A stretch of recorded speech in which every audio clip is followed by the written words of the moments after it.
Good evening, everybody. Peace and love. How's everybody doing out there? Good. I need to hear it. I need to feel it. I know you guys are excited for this forum. This is a great forum, great topic. Welcome. I want to welcome everyone here to this great event. We're here for Black Males in Higher Education Forum. Before we start, I'm going to introduce our facilitator and our guest speaker, Dr. Hines and Dr. Moore, not Dr. Cooper. Okay, first, Dr. Hines, Dr. Eric M. Hines is an assistant professor. I'm Paul Singleton II, by the way, a grad student here at UConn School Counseling Program, and I will be moderating this great forum, kind of. Okay, so let me give you guys the scoop on this great man right here to my right. Dr. Eric M. Hines is an assistant professor in the Department of Educational Psychology at the University of Connecticut. Dr. Hines teaches in the counseling program and prepares graduate students to be professional school counselors. Dr. Hines' research agenda centers around African American male academic achievement and college readiness, parental involvement and its impact on academic achievement for students of color, improving and increasing post-secondary opportunities for first-generation, low-income, and students of color, particularly African-American male. Additionally, his research interests include career exploration in the fields of science, technology, engineering, mathematics, STEMs, for students of color in K through 12. His research has appeared in peer-reviewed journals such as the Journal of Counseling and Development, Professional School Counseling, and the High School Journal. Now for Dr. Moore, the other great gentleman over here to my right. Dr. James L. Moore III is the executive director of the Todd Anthony Bell National Research Center on African American Men and the EHE Distinguished Professor of Urban Education at The Ohio State University. From 2011 to 2015, Dr. Moore served as an associate provost for the Diversity and Inclusion, where he managed numerous programs and units. He is internationally recognized for his work on African American males. He is frequently quoted, featured, or mentioned in popular publications such as the New York Times, Columbus Dispatch, Chronicle of Higher Education, Journal of Blacks in Higher Education and Diverse Issues in Higher Education.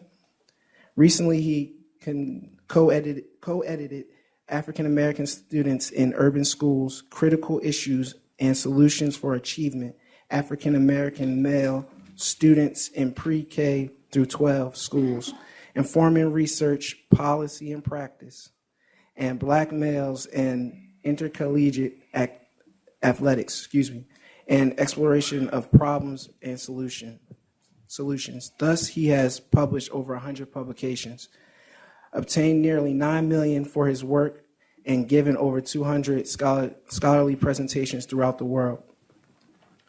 Throughout his career, Dr. Moore has received various prestigious honors. Notably, he was selected as an American Council on Education Fellow and the Big Ten Committee on Institutional Cooperation Academic Leadership Program Fellow, And in 2011, he was best known as a proclamation from the Ohio House, In 2014, a resolution from Columbus City Council, and in 2015, he was given a key to the city of Spartanburg, South Carolina.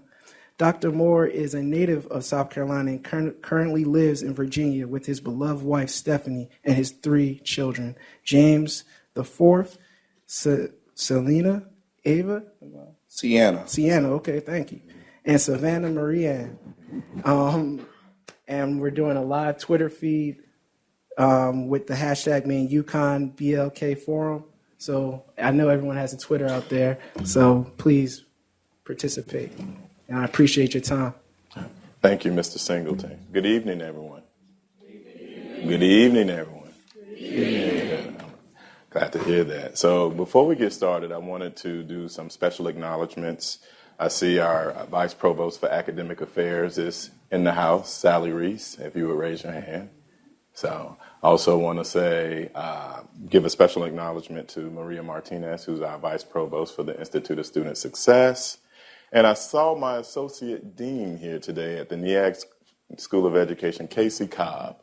So one more special acknowledgement. I wanted to say hello to Professor Preston Green, who's one of our endowed professors. And of course, one of my esteemed colleagues, Robert Colbert, who is in the school counseling program with me.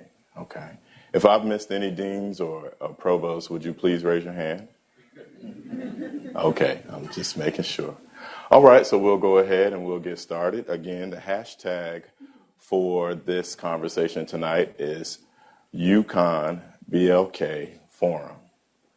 UConn BLK Forum.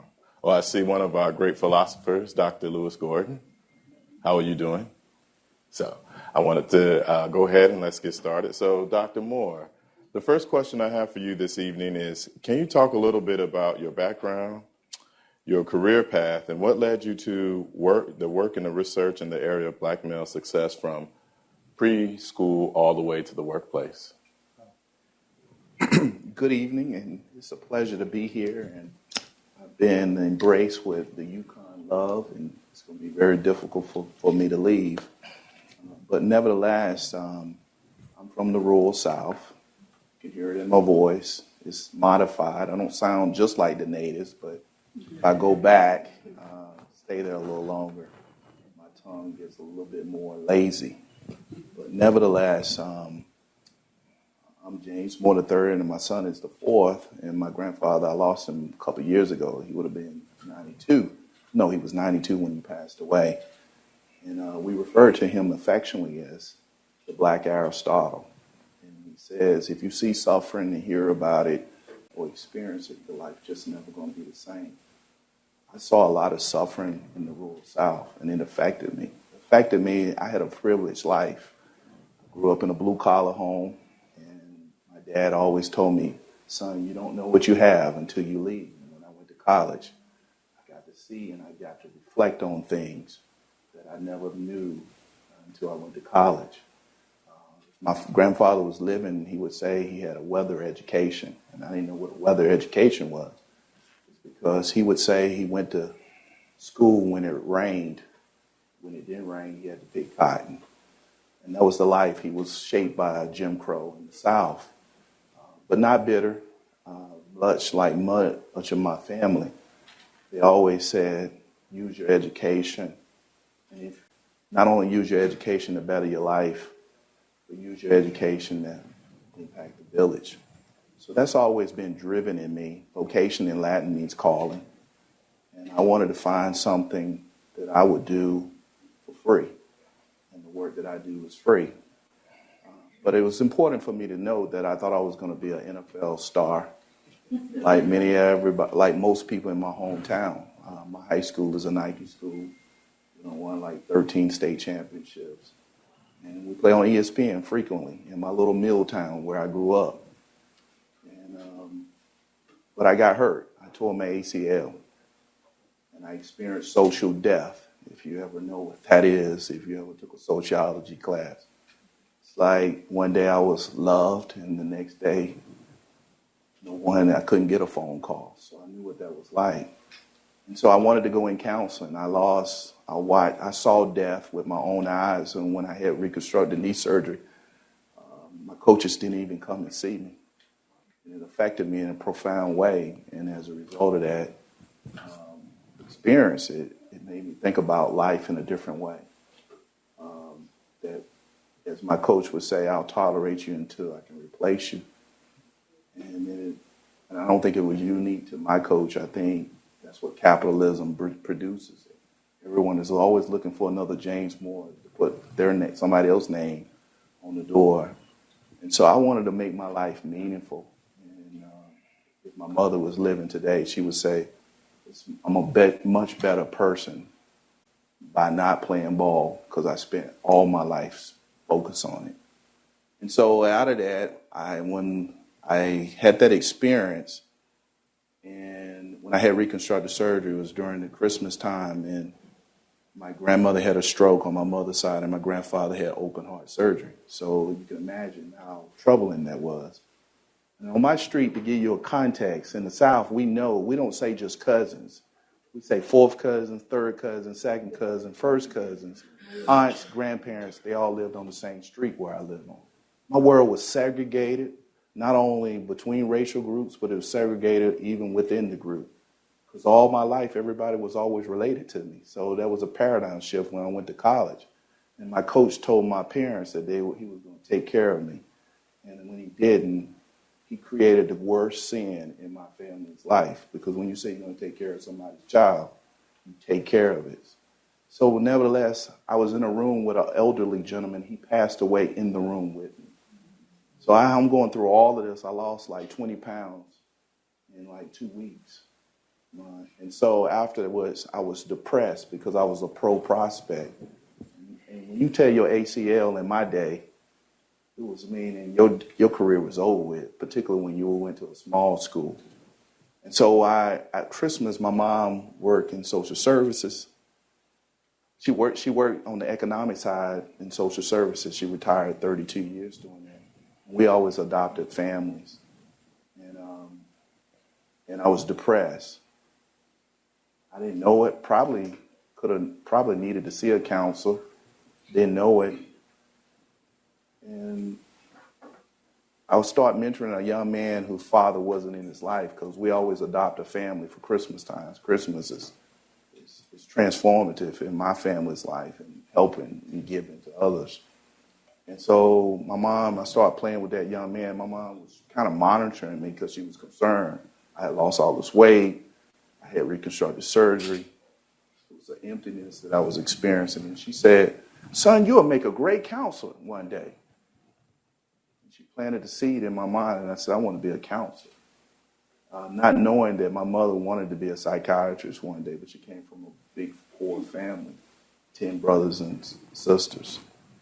So I guess she projected her on me, and I decided that I wanted to be a counselor. I wanted to be a teacher, and I wanted to be a counselor, but I wanted to be a counselor because I enjoyed working and helping people.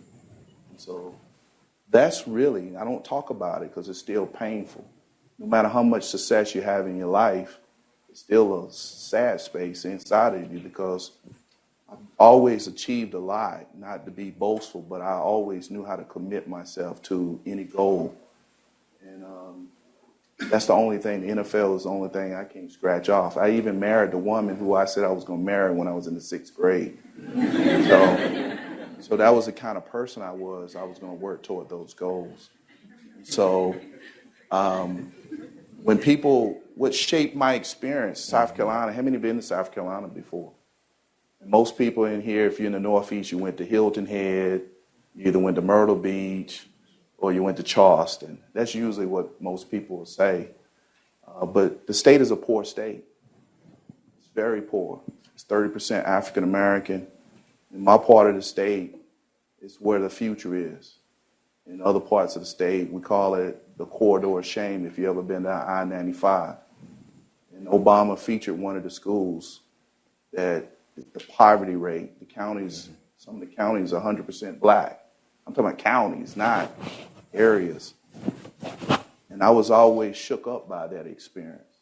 And so in many ways, it's the peace that I have in my life by realizing that great minds, as my grandfather and parents told me, come from every zip code.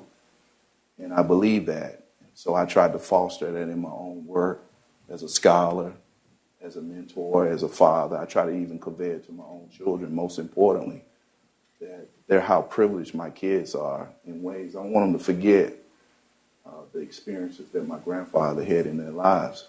Because we believe, the saying in my household is, Moors do more. Once you go more, you always want more. That's what my mother would say to me. And so the expectation is that we need to give more.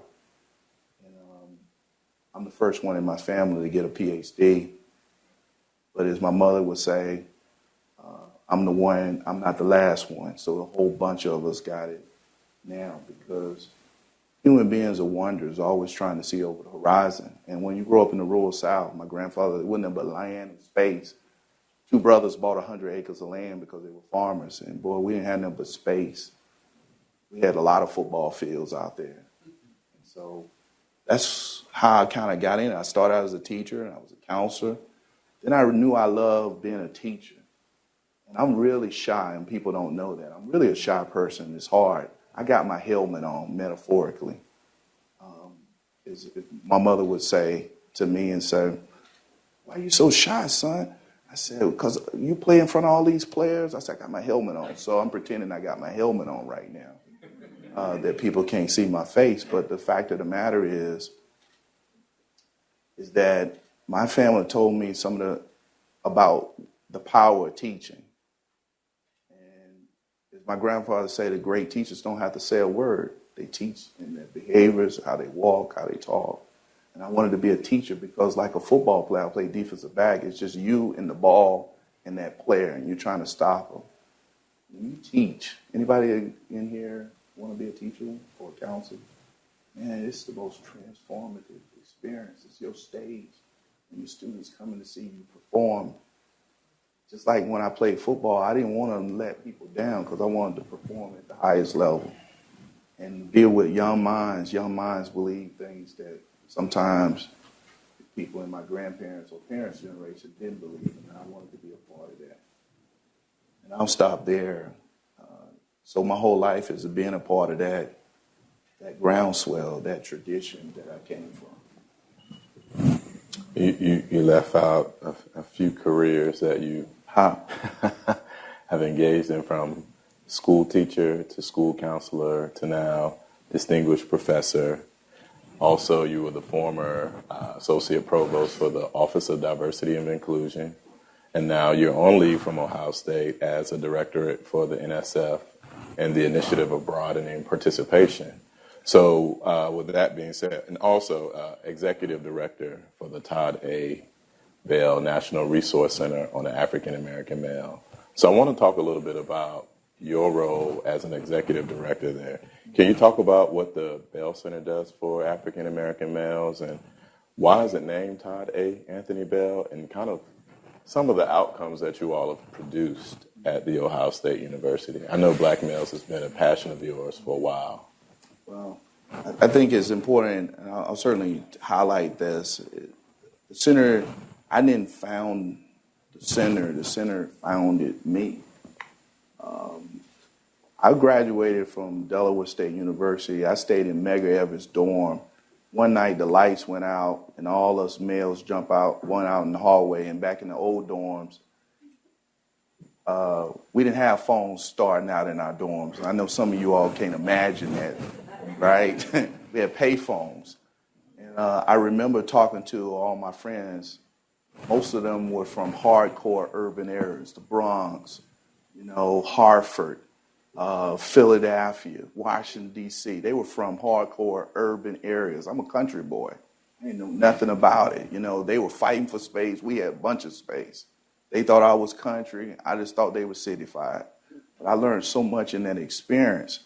And so what I would say out of that is Delaware State, on that hallway, at that time when I was in college, the homicide rates for Black males were some of the highest. We talk about Chicago now, but it was Houston, L.A., Detroit. It was every year they were talking about who was going to win the battle of having the most homicides. And when we were in that hallway, my young friends would say, "Why are we here? How many friends we could have been who could be here with us, who I played ball with, who were just as talented?" And some of them had parents like my parents, but they still didn't make it.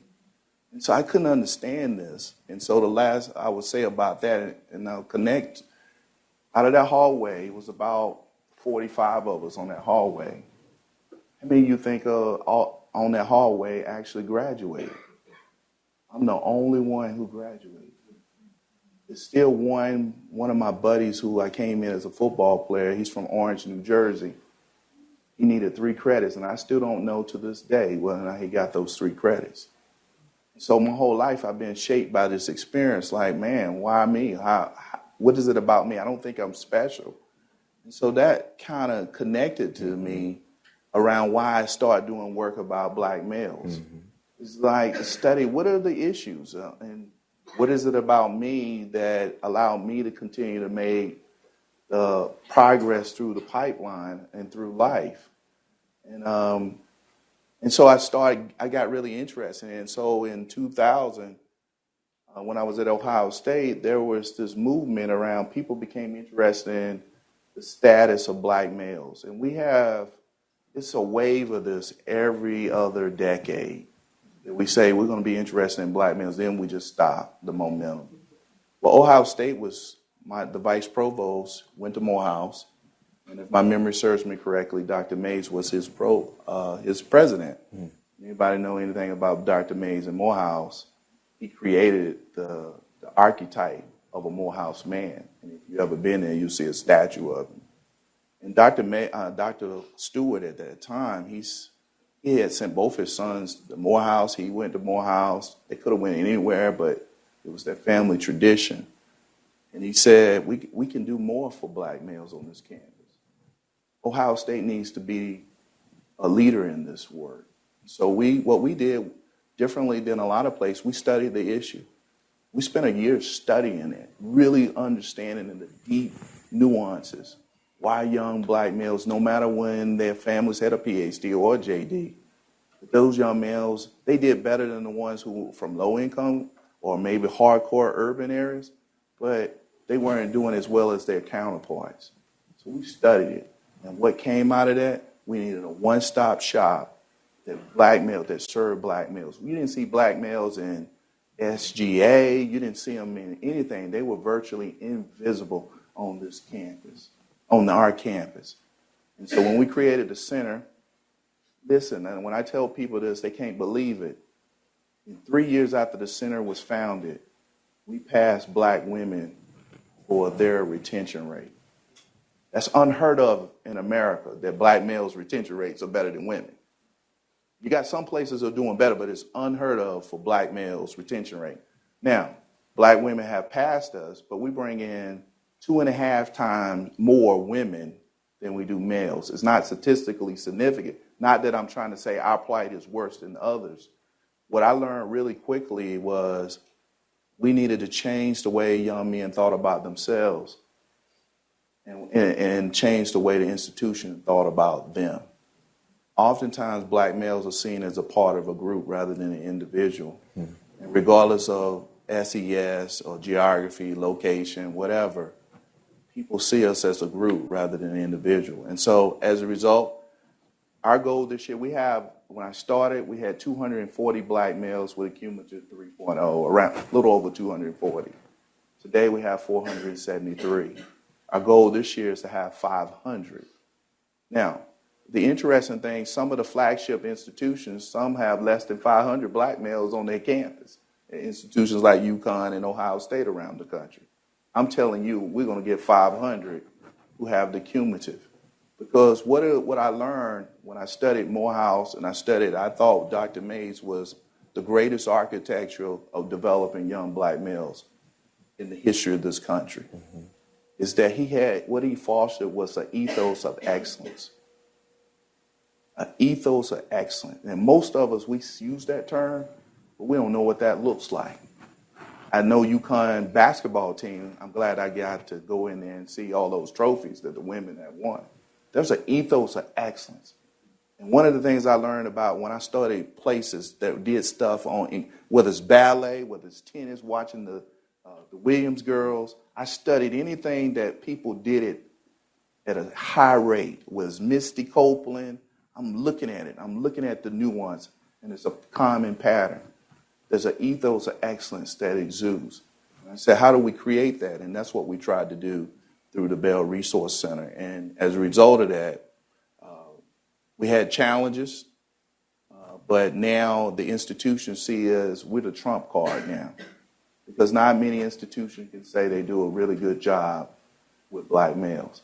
They can say they do a really good job with some of the students. I would say arguably, my personal opinion, this is my personal opinion, this is not an Ohio State thing, that I don't think institutions of higher learning do as good a job with all students. I don't think even students who got 3.5s, we just assume that they're going to be fine. But they can do better if they had the right coaching, the right connection with if you connect opportunities with aspirations. What I learned from young people, all walks of life, particularly my young males, there won't be no limits for them if we connect them and we keep doing those. This year, in diverse issues in higher learning, they featured, I had 4 young men who completed MDs this year. And so I know now all the medical schools say, well, what did you do? I said, it's an ethos of excellence that we're trying to foster, and we wanted to spread and multiply. And so that's a little bit about the Bell Center and the work that we're doing, not only on our campus. What most people don't know, that's just some of the work that we do. But we work with institutions, school districts. One of the things I'm most proud of now, we're going to put a reading clinic in an all-male school. And people said, reading? Well, what do you know about reading? I said, well, I was a language arts teacher. If you look at, if I asked some of the young males, I wouldn't do it in this audience, how many of you all just read just for fun? Very few. The numbers will be different from females. And so when you look at test scores around, the NAEP scores around the country, boys reading are low. 87% of the people incarcerated read at least 1 grade below a grade level. Reading is a predictor for life outcomes. Mm-hmm. I grew up in a family, I told you they were part of Jim Crow. My great-grandparents and none of them finished high school. They would be too ashamed today to tell you how far they went in school. But one of the things that they did, they modeled, and they always used to say, boy, read, read, read. And boy, I've read thousands of books. My parents and my mother modeled that. And so I believe reading is a critical skill that is essential. And basically, I'm going to do the work in a K-12 system that nobody thinks can be done. I'm going to show people that we can do this. And what I found in our work, Dr. Hines, most of it doesn't cost a lot of money. The hardest thing is to change ourselves and how we think about the implicit biases that we have. Can we back up just a little bit? Can you talk about the significance of Mr. Todd Anthony Bell? And many remember in 1985 when Chicago Bears were doing the Super Bowl shuffle and Sweetness and the great South Carolina, William Perry. Well, they lost one game that year. They should have been a lot of people think they would have went undefeated, but Todd Bell was on holdout on that team. He didn't play that year, and they lost to Miami Dolphins. Todd Bell was a ferocious hitter. He took us in the 1979. He blocked a punt against Michigan after Thanksgiving to take us to the Rose Bowl. We love our football like you love your basketball. And Todd Bell, when he retired, he came back. And he wanted to devote the rest of his time on this planet to helping developing young men. But he didn't know his family history, medical history. He went to the gym. They say Todd Bell looked like he could play football. He looked like Herschel Walker, how we think of Herschel Walker today. Everybody keeps saying Herschel could play today. Herschel runs a 4.3 at 50-something years old. He was always different than everybody else. But Todd Bell, he had a car accident. He had a heart attack, and he died. So the university named the center after him. And because we knew that it would galvanize. Who would have ever thought he's more known for what we do at the Bell Center than that punt that he blocked against Michigan to take us to the Rose Bowl. So I challenge people to say, my media people try to cut it out and say Bell because they don't want to say the whole name because it's a long name. But I always say it's not just about Todd, it's about the African-American male afterwards. The living, not just the dead. He's living because the work that we do. And so that's how the center, and the University, Ohio State, probably like UConn, we don't name nothing after anybody unless they write a check. Right? But at that time, our first female president, Dr. Holbrook, let Dr. Stewart name the center after the Board of Trustees approved it and said we'll raise the money. But they never told us how much. So the difference is we have 2 endowments, and we have 2 endowments that we're working on. And the goal was that we know people fall in and out of love with this subject matter. It's a long-term marathon, not a sprint. If you want to really change the reality or the state for young black males. And so right before then, we didn't have a national, but right before the board, before they went submitted to the board, they said threw national in it. So I got a national mission with a local budget, but I'm sure many of you all who work in higher ed know what that's like. So speaking of budgets, we know that we see a lot of initiatives, particularly around underrepresented students. So I wanted to ask you the question, how do you sustain funding to do the work that you do around African American males? We know there's a movement, a groundswell at different universities. We have an African American Male Initiative. But as soon as the money runs out, then the program falls apart. So can you talk a little bit about that? Well, it's very difficult, and that's one of the things that is a lot of places I help them kind of reimagine how they think about how do you sustain yourself. One reason why they hired me, they didn't make any promises to me, and they didn't give me many resources to do this work. One of the things I learned in my career being at Ohio State, even though everybody thinks it's a reservoir of resources, not for everybody. You know, for some people it may be the case. But I live a good life now. I don't want to suggest I don't.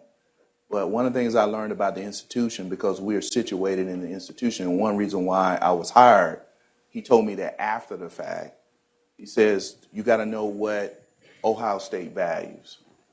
You got to know what UConn values. At Ohio State, from my former mentor who hired me, he said research and money. That's what we value. We're a research institution. Now, we may say we love our sports. I know that. But I'm talking about anything that doesn't deal with the empire. And the empire is the sports. And we don't, that is an engine by itself. But outside of that realm, it's money and scholarship. And so he was adamant that he was going to hire somebody similar to my background. And at that time, I was one of the few who was doing this. Now it's a plethora of scholars that I'm proud of that are doing this kind of work. But so I had a history of, I'm from the South, so I'm very resourceful. And I knew how to write proposals. I was an English major, and I know how to do different methodologies. And so I wrote a lot of proposals, but I knew the best way to do it, because you can write a grant. Everybody talks about a grant, but a grant goes out. I knew I needed to have funds that have nothing attached to them. Because I may have a young man, or I may want to go do different things to achieve our strategic goals. And so what I tell people when you do this work, as well as doing this work, create a fund. Because one of the things I have at Ohio State is the brand. The brand. And so if you're going to run this strictly on soft money, and it's not a plan to integrate, because we started out, nobody knew who was going to pay for what. I don't have, like most centers in the country, a lot of the staff on soft money, but my staff is on hard money, and they give me a budget. But like I said, I have a national mission, and most people say, oh, that's a great budget, but you got to think about all the different activities and the charges that we have. Right now, our new president, MD, has cited the Bell Resource Center in every one of his, major speeches. He recognizes that, what I love about being in Connecticut, and I appreciate the courage, and you should tell your politicians in the state, it was tough economic times, but they had the courage to put money in education. In a lot of places, they didn't do that. In Maryland right now, they have a surplus, and they're having this fight. You're going to put the money back into education. But Connecticut had the courage. Don't take stuff for granted because you're just saying Connecticut ain't doing everything that you're supposed to.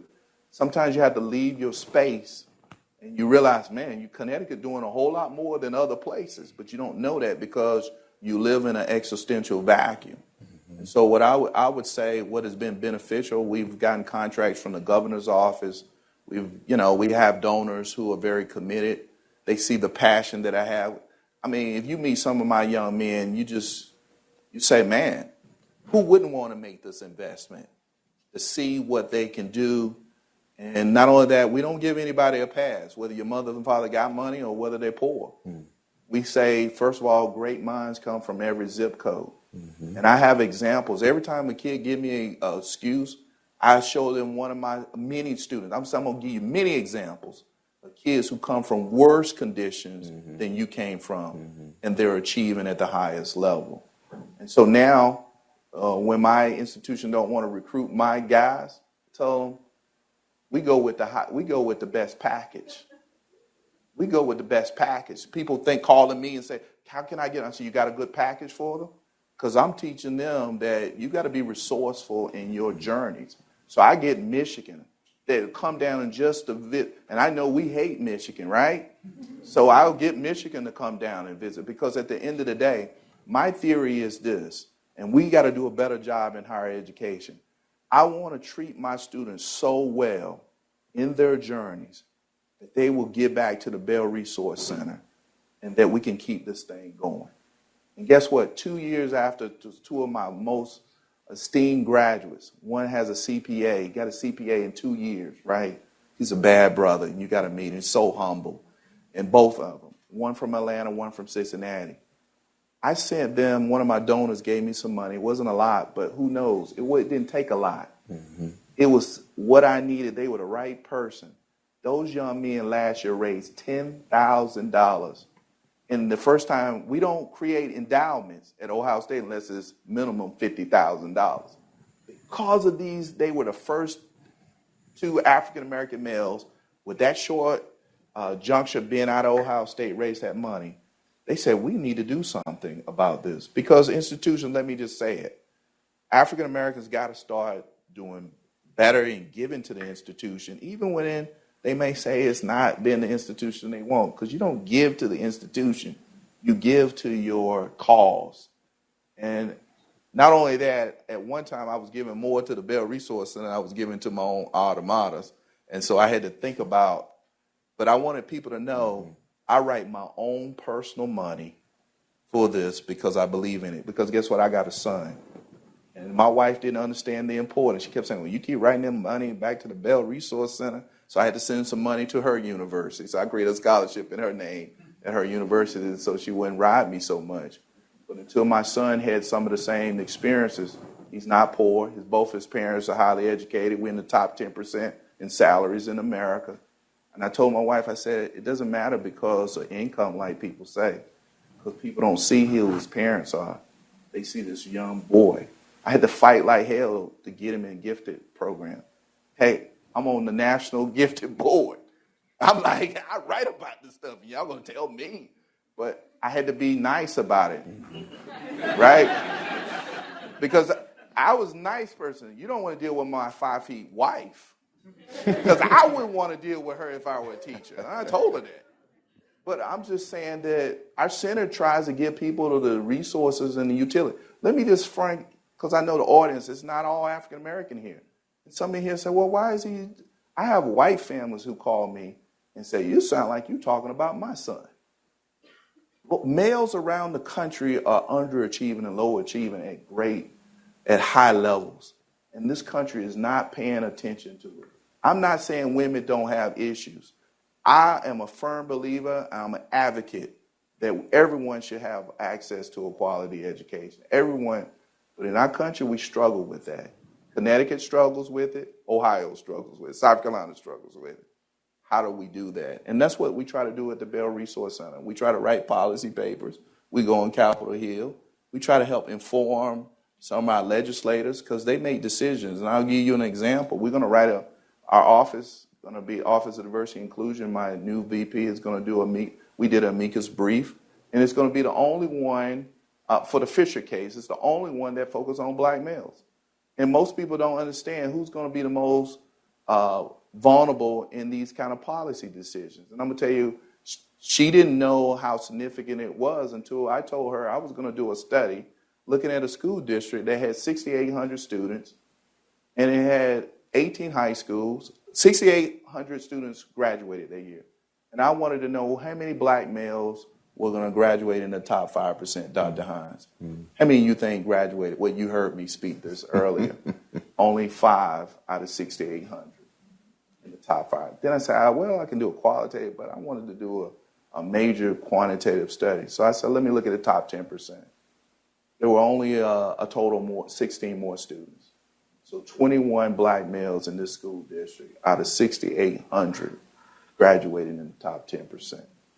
Texas thought that was going to be, it was going to get more diversity because some of our low-performing school districts, their kids were not going to be able to get in Ohio State or Connecticut just because of zip code. And what about the talent that we're losing? So I knew I needed to create something to show people it ain't just about poverty. It's not just about you having money. It's about coaching. It's about developing. You can't do this work if you don't want to spend a lot of time. So I have to work a lot of jobs. I've had a lot of jobs.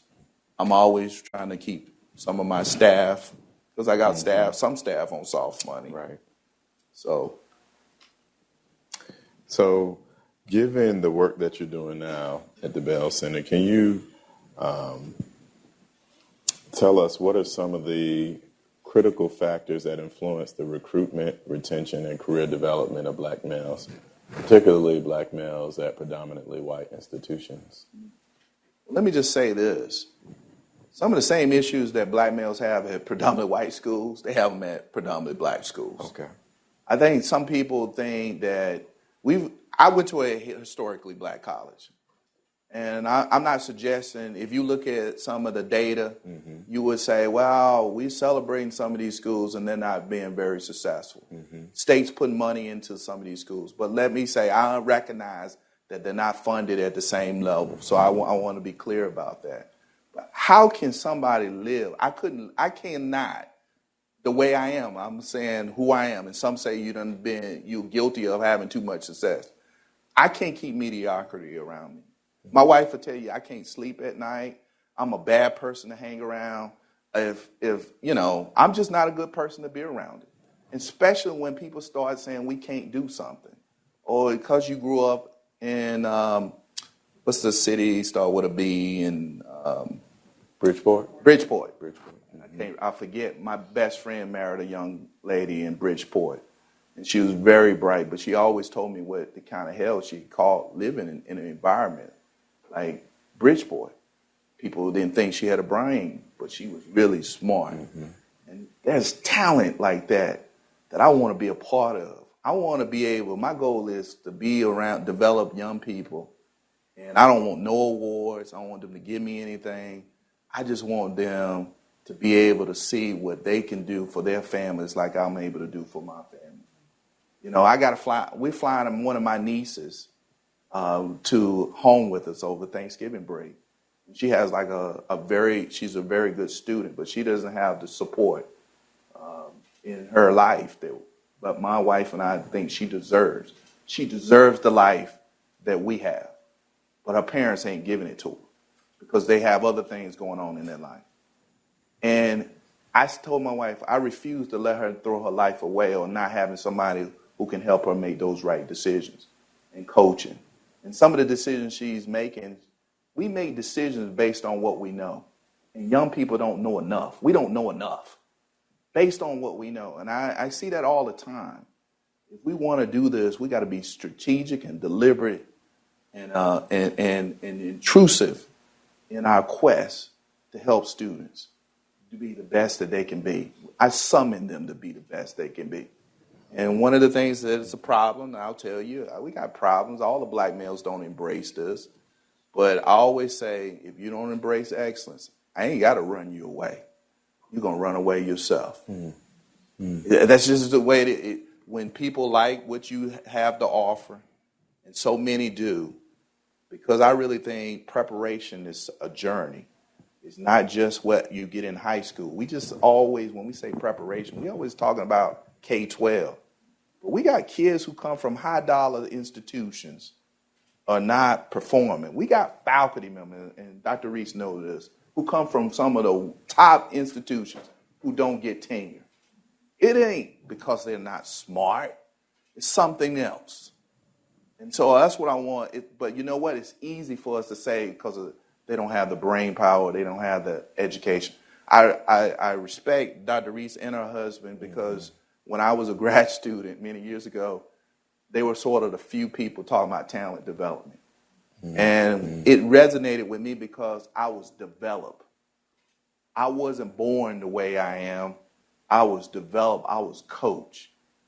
And if I really think about it, many of my colleagues, they went to much more well-known institutions than I went to, but they don't have the same outcomes. So institutions alone are not just the things that we need to think of. It's the quality of that relationship you have with that mentor that you have. My mentor was Tom Hornshaw. Hopefully one day, I tell him this all the time, but he always says it was me. If you ever read Mitch Albom's book, Tuesdays with Maury, I had Fridays with Hornshaw. He told me one time I grew up blue collar. I didn't even know this. And he said this, and it was a transformative experience for me.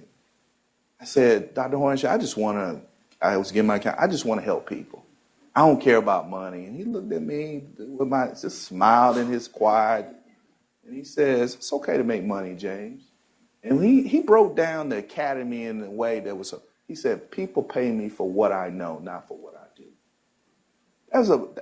How many in here blue collar, came from first generation blue collar families in? Man, I grew up in a family, my dad worked 120 hours. He had his own farm, he worked 2 jobs. I didn't see my dad because he worked all the time. That was the blue collar way. And so I brought that blue collar way to the academy. I'm like, these guys don't work that hard. I'm working 15, 16 hours because that's all I know. That's what I saw where I grew up. And people say, well, you've been successful. That's all I do is work. And I love it. My wife get mad when I go to a vacation while I'm reading a sociology book or while I'm reading something that Joe just published or something like that. Because I care about this stuff. I can't sleep at night. I want my daughter. I don't want to be one of those dads saying, oh, this kid is from this poor area. I don't want my daughter to talk to them. Then that's almost like I got a cousin, and I'm going to close off my soapbox. I got a cousin I love so much. If you all mess with me, he will be up here to take on every last one of you. He loves me to no end. My mother always said, he loves you, he looks up to you. He doesn't have a high school diploma. And because of the way the schools, he got caught up into the label. They put him in special ed because, they didn't adapt to his learning style. They didn't tap into it. We hear this all the time. But this cousin, I got cousins with PhDs. I'd much rather be with him. But my family, whether you're a cousin with a PhD or you're the cousin with no degree, we all ate from the same plate. And our grandparents gave us all the same love and care and nurtures. And it taught me something. It said, man, great minds, great people come in different forms.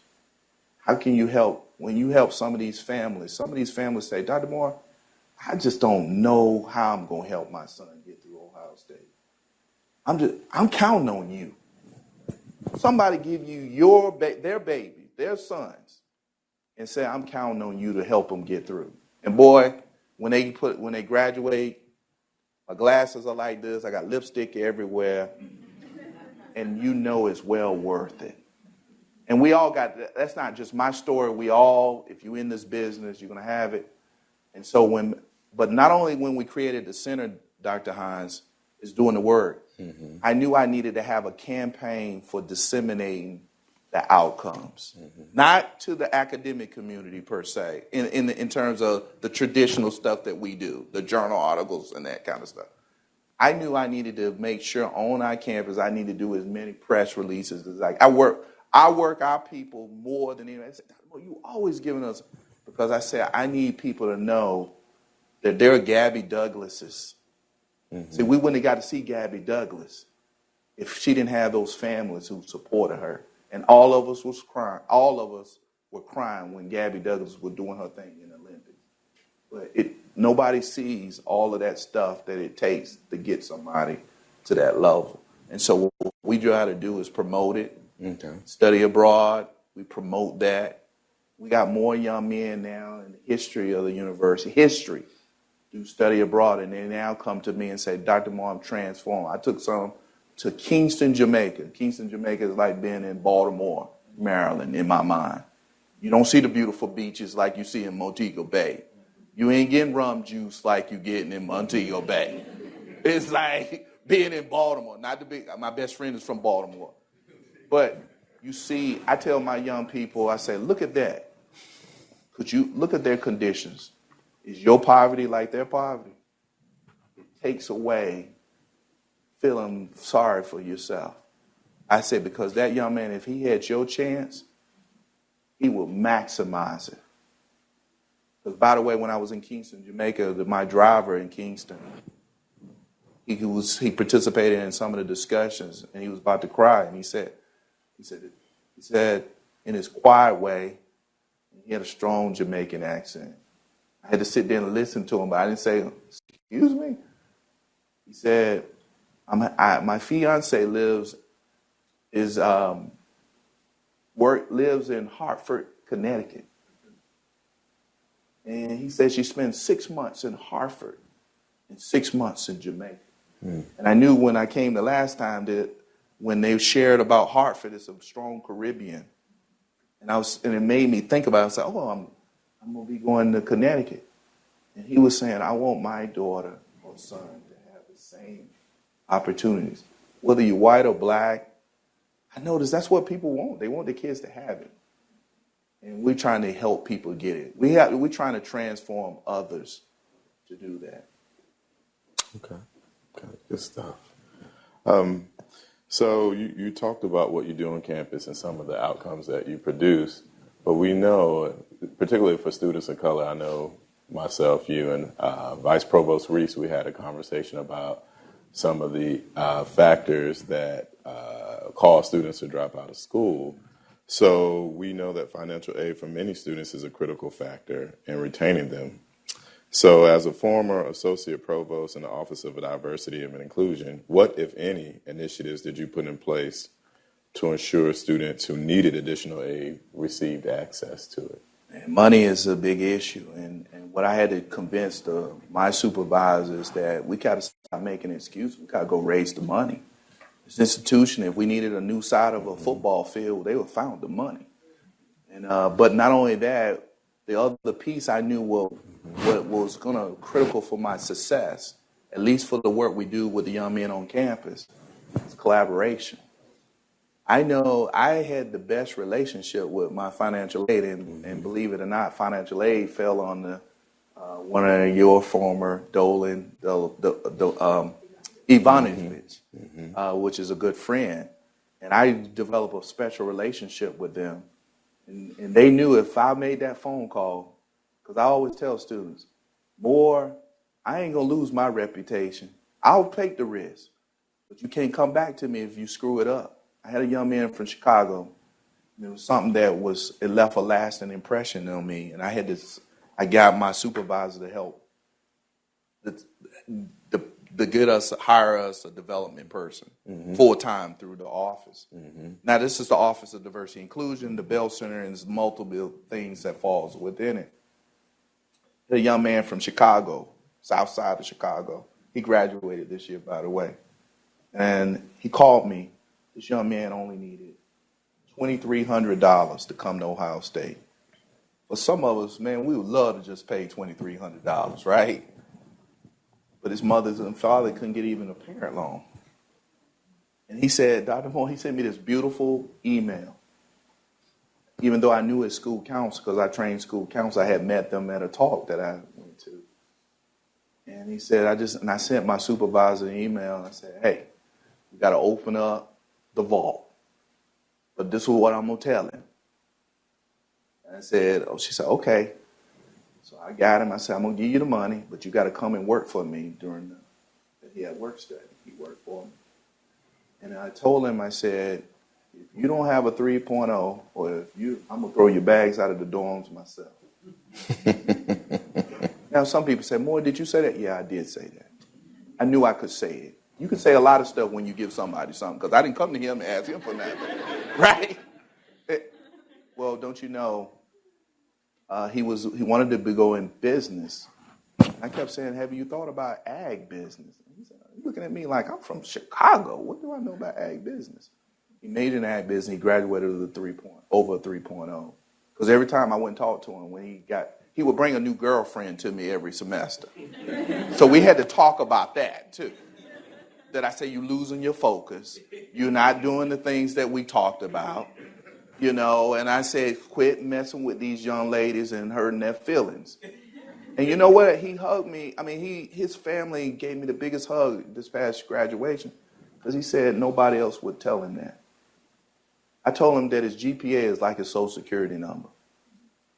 Every time you ask for that transcript, that GPA is going to be the same unless you go back and take some courses, right? They're going to be the same. And so he understood that. And so he got lots of job opportunities.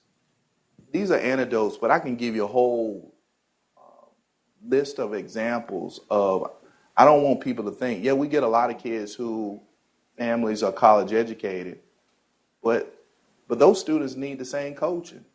I think we made the mistake if you saying because you come from a suburban community that people don't need coaching. You think your basketball coach tell his players, what was the phenom who just Moore with the last name that I try to claim that we're related because she's from Georgia, I'm from South Carolina. I'm sure we probably are.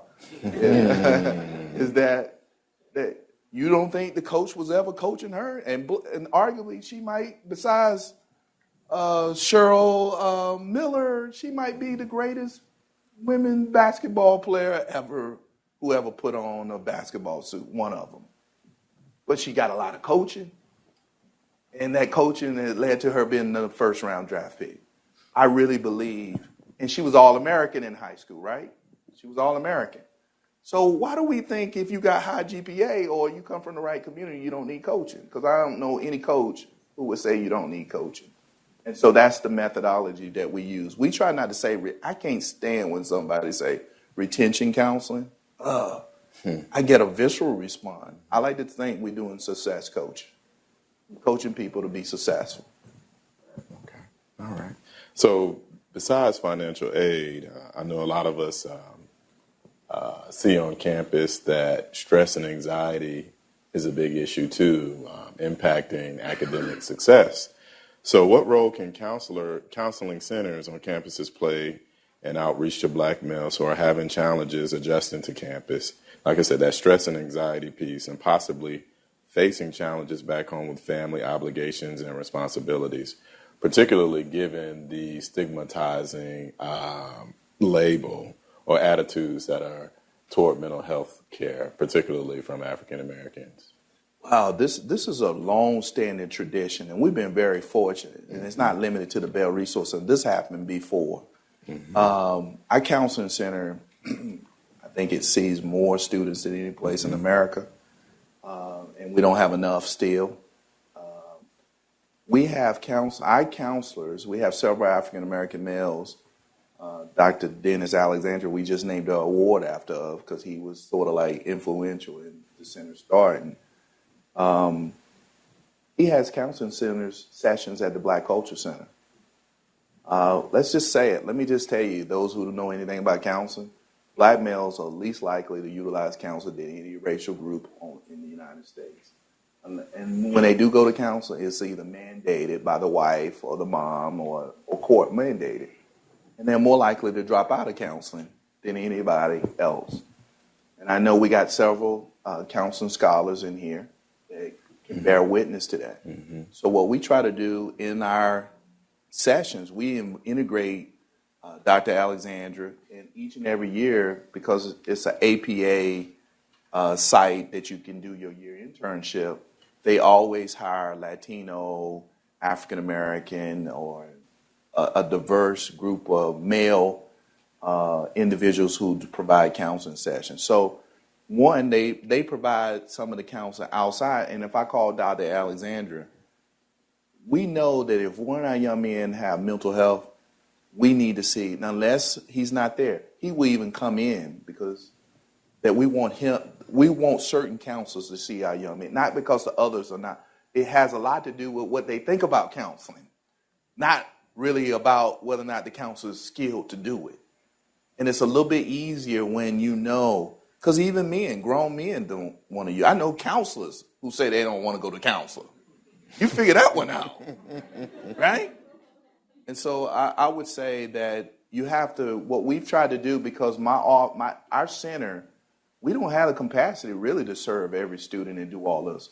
We have to work with other units. Mm-hmm. And so when the center was founded, it was founded just for students on campus. And then they asked me to expand it to other activities.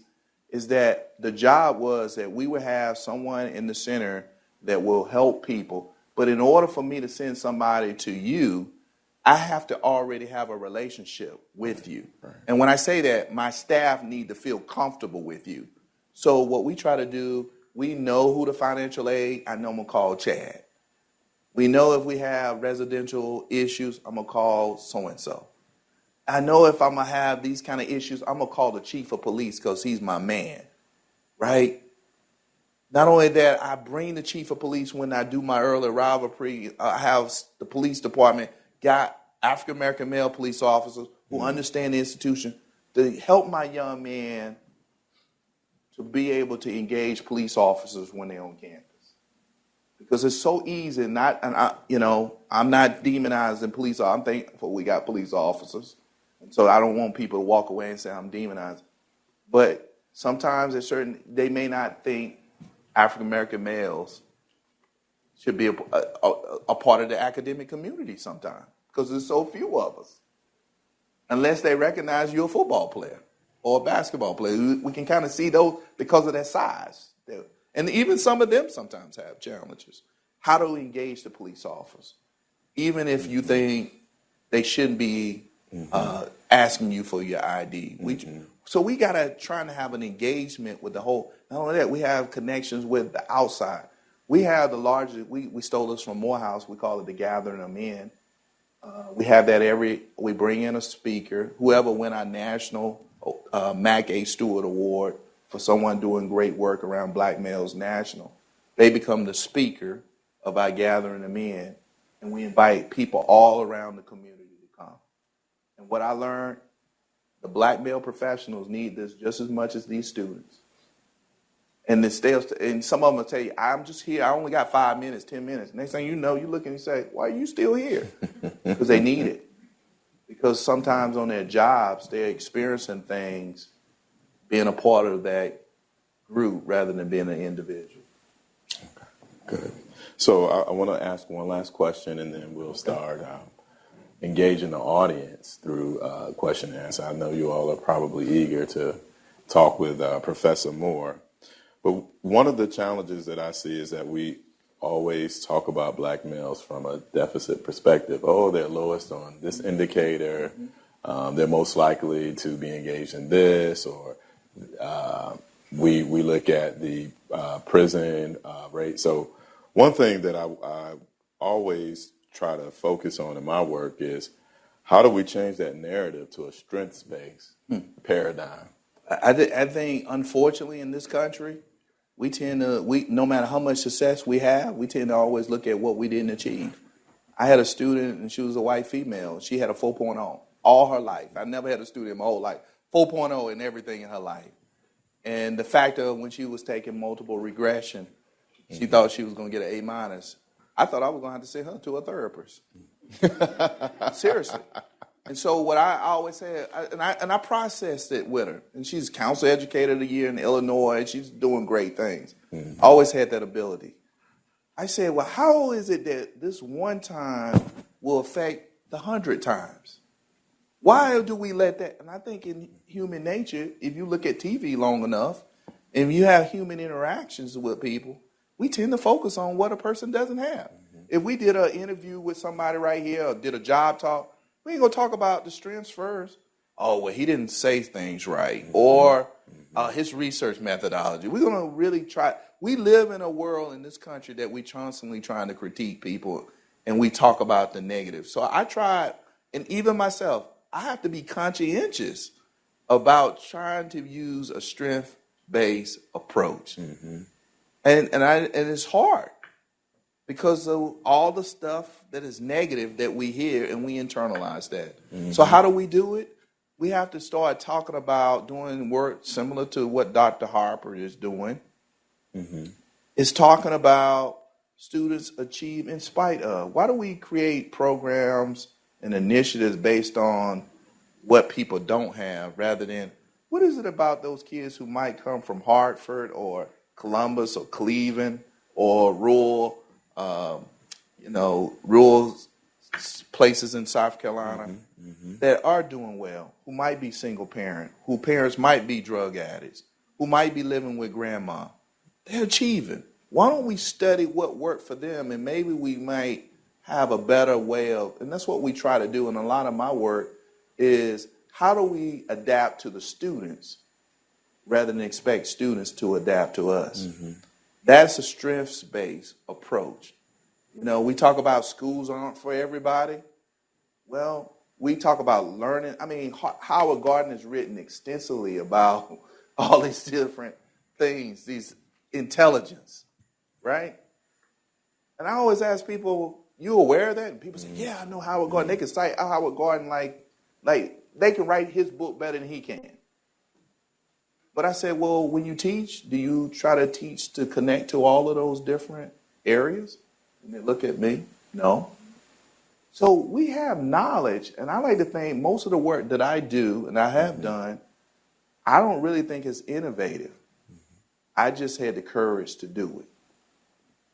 And what I learned at being at Ohio State, which is, as you know, it's been hard for me to leave. Right. I've been commuting from Virginia for 8.5 years. So, and I done spent over $100,000 because I flew home every week, right? Because I wasn't sacrificing my kids and my wife, because I love my wife. We were the Black Joni and Chachi of our high school, for those of you. So I love my wife, and but the fact of the matter is, see, I know some people know the Fonz, but some of you all didn't get it. but the fact of the matter is that when you start thinking about who will let you do this work that you're going to do regardless.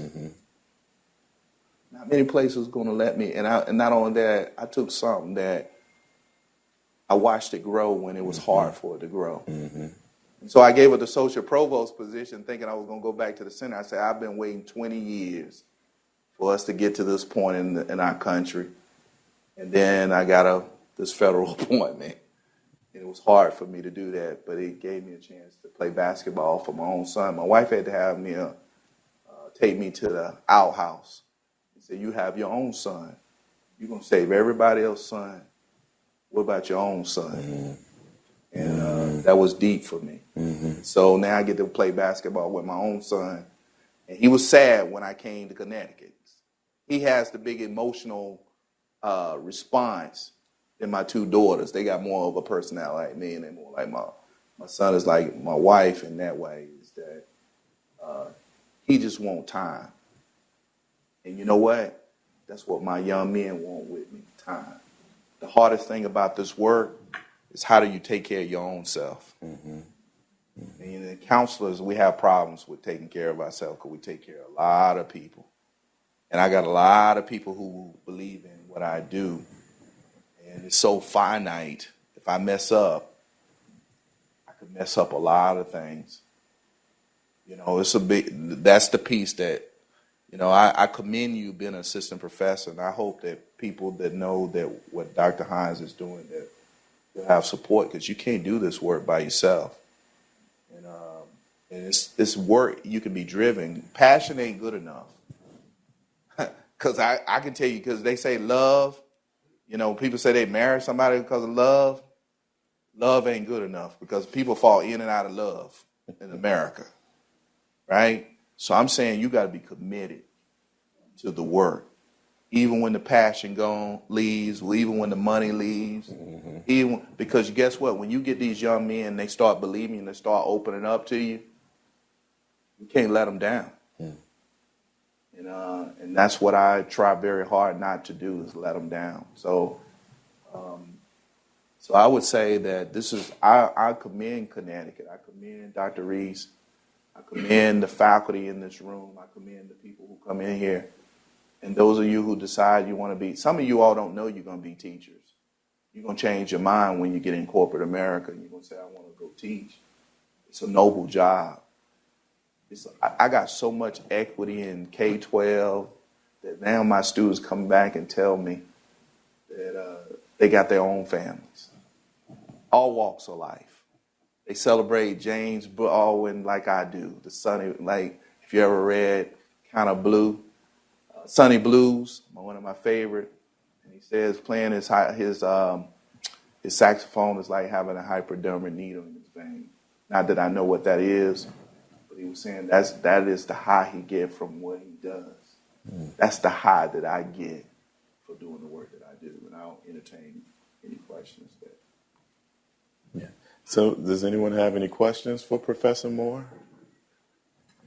Can you state your name or in classification or what unit you're from? Right here, Paul, to the right. Hi, I'm Medea. I'm a third-year PhD student in the philosophy department. In what department? Philosophy. Oh, okay. So it's you kind of hinted at a little bit during your talk the intersection of the sort of disproportionate incarceration rates of black males, young black males. So what do you think something like the Bell Center could do to reach out and to, I mean, there's a lot to be said about the intersection of those two communities, so to reach out to those communities and help integrate them into something like higher education? Because UConn has a program where they tutor inmates at a local prison, state prison. And it's the kind of thing that could be expanded. It's the kind of thing that other schools could do. And I think there's a lot to be done there. And I'm sure that you have the resources and knowledge and the power to sort of reach out and do lots of things like that. So I was just wondering if you would say something. Yeah, I'll try to be as succinct as possible, but I've been on Capitol Hill and I've shared some of my thoughts, and I was asked one time to talk about the Second Chance Act. And I always talk about, before we start talking about the Second Chance Act, let's talk about the First Chance Act. Let's ensure that kids got a quality education. And what I mean by that is, I can predict as a social scientist with 90% accuracy, without ever going into the school, whether or not a kid is going to finish high school with 4 variables. That's what the great South Carolinian Marion Wright Elderman talks about, school to prison pipeline. If a kid is reading at least 1 grade below a grade level at the 3rd grade, reading is critical, folks. We can do something about it. We're giving up on kids as early as 3rd grade. Second thing, if a kid is retained at least once, retaining, the more we retain, the less likely they're going to graduate. I know we're saying we're passing people, but we need to make sure we educate people, right?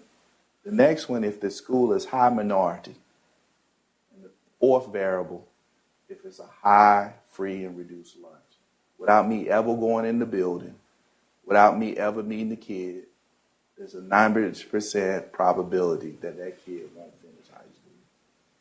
In this country, there are some states, hopefully they change their public policy. They decide as early as 3rd grade how many prisons they're going to build based on those 4 variables. Yeah, in this country. People like me with my training, they do these kind of, these predictive models, and they can almost predict somebody's future without even being in the building. So what we are trying to do, that's why I'm building that reading clinic. Because reading is critical. My mind, if you ever, Ben Carson is a lot different person than he was many years ago. I'll say that. But nevertheless, if you think about his family and what his mother did for him, he always talks about how books took him places that his mind had never, that his body had never been before. So the other piece is we have some of my former Bell Fellows. Bell Fellows is a professional development program for JDs, PhDs, and MDs. They go out to the prisons. When I say prisons, they're prisons, but they're for younger kids, not the adults. the 15 to 13-year-olds, and we're trying to work with them. But a lot of it is, how do you change the way people think about themselves and help people to change the way they think about young men? That's the counseling piece that a lot of people do. And then most of what I do, some would say it's cheap psychology, some say it's pop psychology, some say it's positive psychology. It all depends, because Carter G. Woodson says it best: if you control a man's thinking, you don't have to worry about their actions. You don't have to tell them to go in the back door. Their very nature will go on its own. And so thinking is important. And so what I want my young men to do is to be able to think. I always say, decision making is a skill that, not that women have a monopoly over it, but boy, their decision making tend to be a whole lot better than ours. And not that I'm trying to be a sexist, but we've spent a lot of time on cognitive reasoning and thinking. And you're a philosopher. I'm sure you all, the Socratic method, and not answering the question, but asking questions. As counselors, that's what we do. We call it systematic inquiry. How do you get people to think about what they're doing, or think about things before they even do it? And as being a former English teacher, we would call it a naturalistic period when the writers were writing about, we would say, man is a highly sophisticated beast that reacts out of instincts. And so many of our young men are reacting out of instincts. Some of them suffer from post-traumatic stress. We don't call it that, but that's really, if you see violence in these cities, Columbine spent $19 million to redo the whole school. Go to Baltimore and New York, some of these places in New York, and Hartford. I don't know as much about Hartford, but you can see people's bodies dead, and kids got to see that. Where are the counselors? Where are the social workers? And so in the prisons don't provide that. They just make it worse. And if you're not a criminal, you learn how to be a criminal. If you're not a special ed student, you should be in it. If you stay in there, you start mimicking the behaviors. That's what Clifford Beers taught us in counseling when he was studying people who were in psychiatric hospitals who shouldn't be in there. He said, if they stay in there long enough, they start acting like the people who had mental health issues, and they did. I really believe. So my belief, let me use the inverse.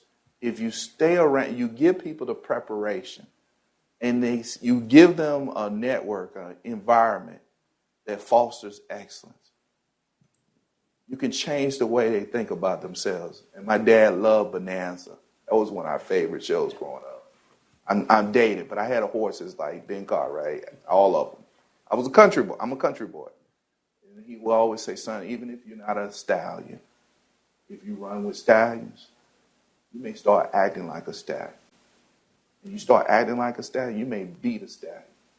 You may even destroy the spirit of a stallion, because they don't think you're a stallion. But you've been running with them so long that you're functioning just like them. And that's what we try to do with our young men, create packs, is to learn so they can develop the scholastic behaviors and the attitudes to be successful in an academic environment. To be successful, there are certain things you got to do to be a professor that we tell everybody. If you want to be a business person, there's certain things we tell you to do. If you want to be successful in philosophy, I'm sure your philosophy, there's a philosophy. There's certain things you got to know certain texts, right? And subtexts that to be able to be a part of that community. Well, you see, there's such a difference between the younger men. There's such a reluctance towards like the education program from the younger men, but you see it from the older men in their 30s and 40s that they come around and they're really engaged in participating in getting education, getting education, whatever they really do. But from the men, like the undergrads age here, there's a lot of men in there that are 19, 20, 21 years old, and they're very reluctant to participate in those programs. Well, you know what? Have you ever been rejected? Rejection doesn't, not to put you on the spot. If you have been rejected and you had years of lack of success, it's very difficult. It's just like riding a bicycle. I thought I wanted to be Eva Knievel. And I had a mini bike, and it was white just like Eva Knievel, and the whole community, my whole family. My dad didn't tell me what the brakes were. And I got threw off that thing on Christmas Day. And I was crying. It was just like Eva Knievel. Everybody was running to get to me. Right? It took me 6 months to get back on that thing. It took a lot of coaching to get me back on that thing. That's what, when you have gaps in your learning, there's somebody in here right now that does not like math. And every time you think about it, it creates a heightened level of anxiety. You start sweating if I start talking about it. You got to take a math test. On some of you all, it's other things. The first thing before you start to do that, I always say you have to work out the anxiety, the rejection.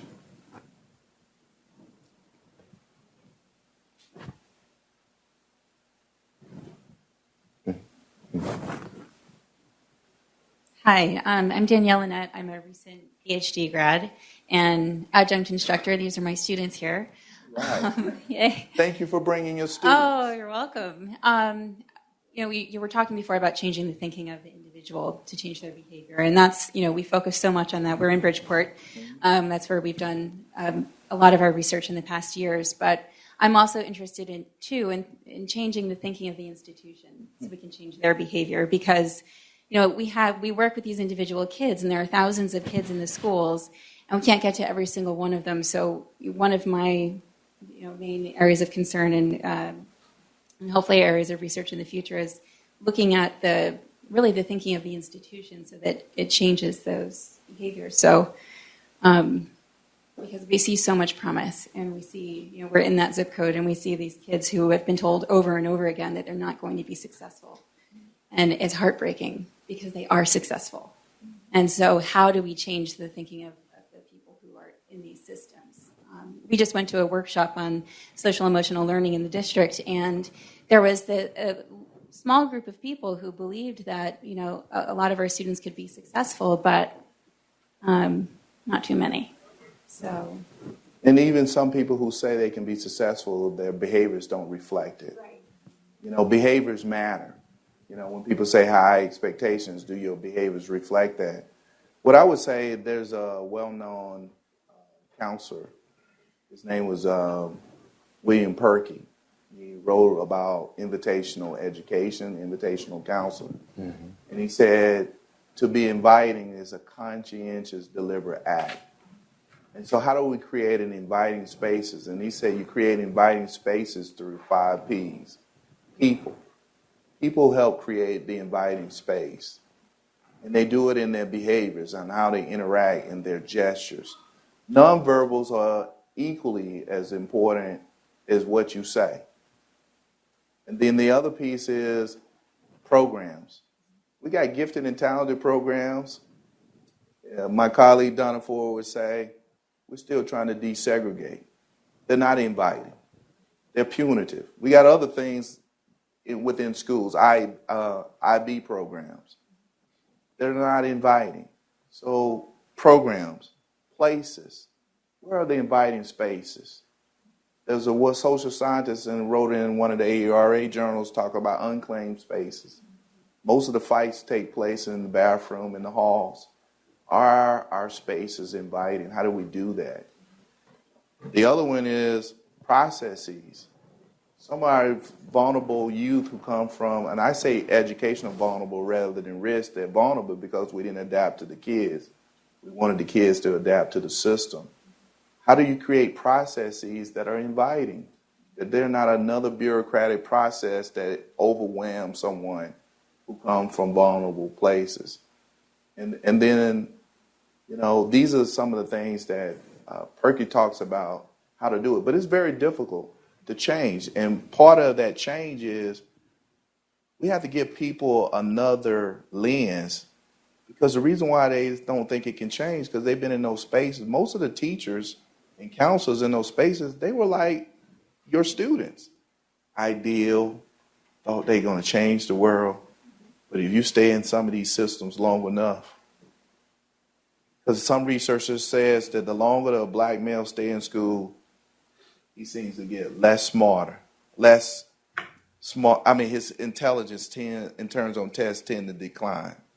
So that suggests it's not just them, it's the environment that we produce. And how do we foster those kind of environments? It's hard, but you can do it. and stay hopeful. No change. We talk about in counseling the process of change. In order for something to change, you first have to say that it's a sense of emergency. If it's not a sense of emergency, then the other piece is a willingness to experience anxiety. Anything you want to change, it ain't going to be easy. I don't know anything that somebody changed that is not, but most people decide not to do it because it's not going to be easy. The other piece is hope. Change is never going to occur if you don't believe that it can change. I'm hopeful. I'm optimistic. The other one is social support. You can't do something monumental if you don't have a team. Look at the research. I don't care how big the group, only 10% going to do the work. So I encourage you to think about that. But I'm very hopeful that you got your students here. And they could be any place tonight. So I just thank them for taking time to be here tonight. We'll take one more question, and then afterwards, you all have an opportunity to come up and talk to them personally. Yeah, my name is Michael. I'm a freshman here at UConn. And you were talking a bit about how you Where played. Where you from? Where you from? I'm from Boston. Boston, okay. You were talking a bit about how you played football and how you and the ball, and then when you were in class, that was your thing, you and the students, and how it's important to develop your mind and be able to think clearly and have those talents and stuff. Would you say that playing sports is a critical part of a student's development in order for him to think right and do his studies, especially among males in college? Wow. It was hard for me to go to Boston. I didn't go back to Boston until 2 years ago. I went to an event at Harvard because I tore my ACL at Northeastern University. Yeah, it was hard for me to go to Boston. So that's interesting that you said that. But sports is a vehicle. People say it is a metaphor for life, but not for everybody. Sports for them is a way to get them out of the conditions where they came from, for many people in America. But sports, what it does do, it does give you the ability to learn how to be a team member, even though that's quite difficult at times, because young men today who want to make it in sports, they know they're, no matter how many times, because we were going to start an initiative with our football players, student athletes. And I tell people, stop telling the athletes that only 2% going to make it. That's not what they want to hear. They've lived their whole lives defying the odds. They come from communities that many, not all, if I don't make this happen, I'm going to still be here.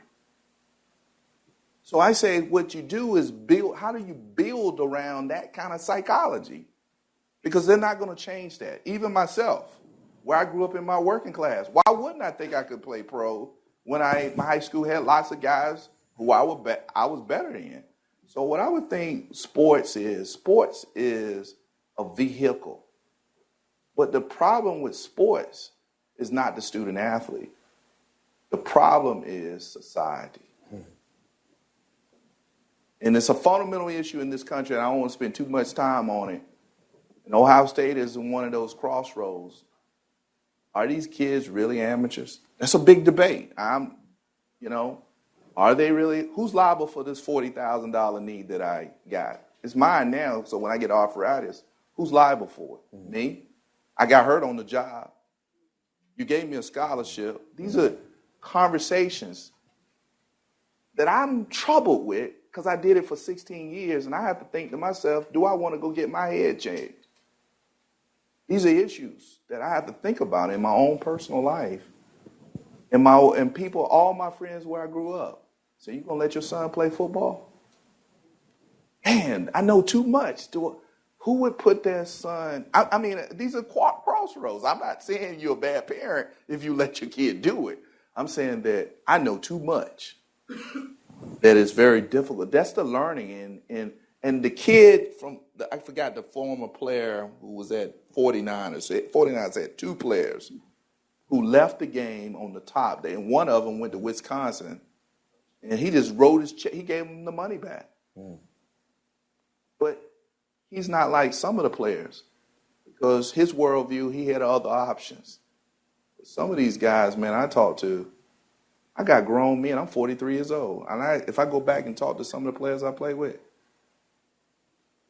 they, in their mind, if you hear them talking, they stopped living when they couldn't play ball anymore. Because all they ever talk about, the only great, they like Married with Children. I don't know if you ever seen that show. See, my mom hated that show when I was a kid. Is that the only thing that Al Bundy had is what he did in high school. Mm-hmm. And so what I try to do, what the sport of life is, how do you help somebody say, there's 3 moments of time that I think is important for all of us to think about. Past, present, and the future. Some of us can't embrace the present. I know a lot of people like that. Because the past, was, in their mind, is much better than the present. Some can't even think about the future because they're so consumed with the present. 3 moments in time, I think that's what education should, in some degree, it should focus on those 3 moments in time. What do you want to be when you grow up? We spend that in 5 years, 10 years. But also, what are you going to do now so that can happen? So sports can do that. And many coaches do a better job than others. And so I appreciate when coaches realize that some things go beyond their scope, and I need to get other individuals. And I'm really going to close on this, is that we just had an event with our student athletes on campus. And one of the questions that somebody asked them, and I was just in there, they asked them, how many African-American male role models you've met besides who are football players? Coach hadn't exposed them to any other, and I'm talking about one of the richest black men in the United States. His name's Smoot, Mr. Smoot. Most people, if you go to Washington, D.C., Indianapolis, he built the buildings, right? Mm-hmm. They ain't met Mr. Smoot. They ain't met, some of the other people. We got architects, major firms, African-American. They hadn't met him. And so some young men, they don't think that they could be a professor because they ain't had the opportunity to see what it takes. And I don't think the coach that he meant to do that. I think it's so easy to call who you have access to. But we have to give our young men more than what we have access to. Because my mom, my dad was going to get me everything I needed, even if they didn't think I had access to it. If you care about the kids, that's what we want to try to do. And I think that's what sports is great for all of that. And I just thank everyone tonight. And I'm going to let So I want to say thank you for sharing your insights and your expertise and your work experience with us. I think this is an opportune time to continue the conversation on black male success and even thinking of them from a strengths-based paradigm. So, of course, across the nation we have our work to do, but I'm optimistic that we can make that progress. So thank you. Thank you. Thank you. So, in closing, I would like to, I didn't do this in the beginning, I would like to acknowledge the first-year programs and learning community staff.